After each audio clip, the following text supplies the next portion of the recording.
Hello everyone, this is Victor for PhoneArena, bringing you a deeper look at the Sony Xperia Neo L, one of the latest Android handsets by Sony. The device builds up on the legacy of the Neo series, and this means it's an affordable device that aims to balance between price and functionality, but this time coming with a bigger screen, a contemporary version of Android, and a slightly different build and design. Is it worth your time and money though? With so many similar Android devices, we have to take a look at all the details before answering that. First, the design. The Xperia Neo L is a typical phone from the Neo series. It retains the form, the four physical keys, and feels even more plastic than the earlier models. Coming in a choice of either white or black glossy plastic, you'd start seeing smudges from your fingers all over the handset after just a couple of minutes using it. Get that cloth ready. The phone is almost half an inch thick and feels a bit bulky. The device is tightly put together though, with no moving parts, which is good.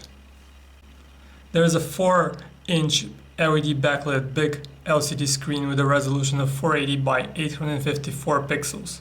It comes with Sony's Bravia technology for more contrast and depth into colors, both pleasing the eye.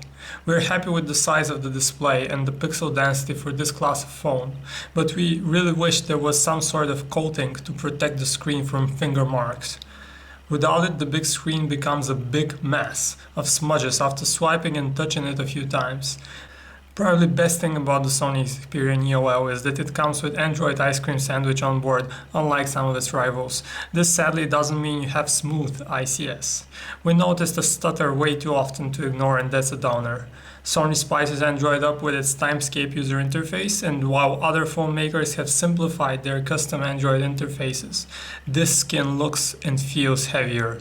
It might also be part of the reason for the small but consistent lag. You can see the lag in menus when opening basic apps like the dialer, and even in the animations when opening folders. The keyboard is also not the standard Android affair. It takes some getting used to. It's pretty accurate, but we didn't like the gray looks, and you have to go into the symbols menu to access the period sign. Not a big thing, but still annoying. The Sony Xperia Neo L runs on a 2nd gen Snapdragon chip, the Qualcomm MSM8255, with 1 GHz single-core Scorpion processor, 512 MB of RAM, and Adreno 205 graphics.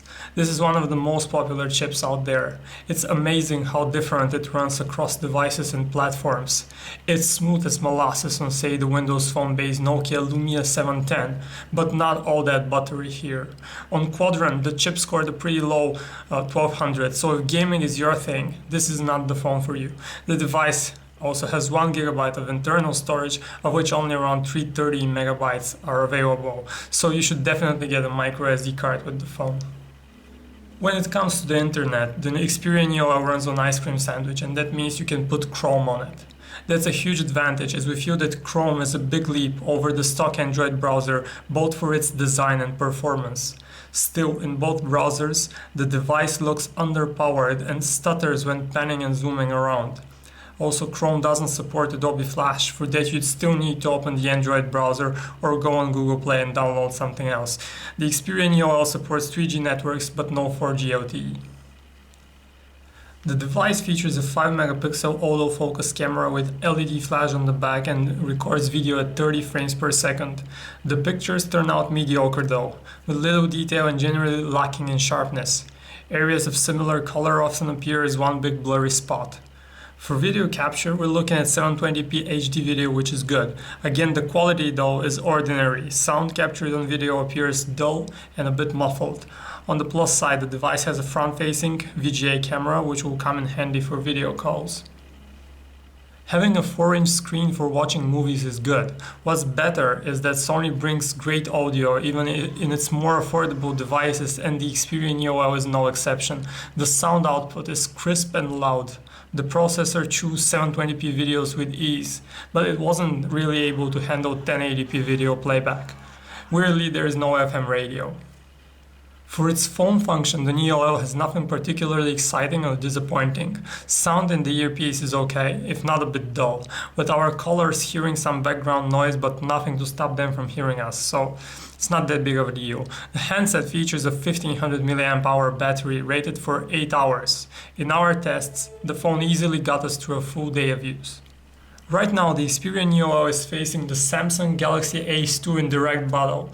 The two are almost identically priced, but the Xperia Neo L wins if we compare the screens. The Galaxy Ace 2 is snappier, with its dual-core processor and less cluttered touch with skin. There are tons of phones to choose from at this price though. We'd also consider the LG Optimus L7 with its bigger screen and ICS on board, or the HTC One V with its neat design. Overall, sadly, the Xperia Neo L feels like one more of the Android bunch. It didn't leave a lasting impression. If you like the Sony brand, the physical keys, and the 4-inch screen, you won't be hugely disappointed and you might be happy with this phone. But if absolute performance and a good camera are a must, you should look elsewhere. Thanks for watching this review, guys. This is Victor for PhoneArena. Check out our website where we have more information on this phone. And again, thanks for watching.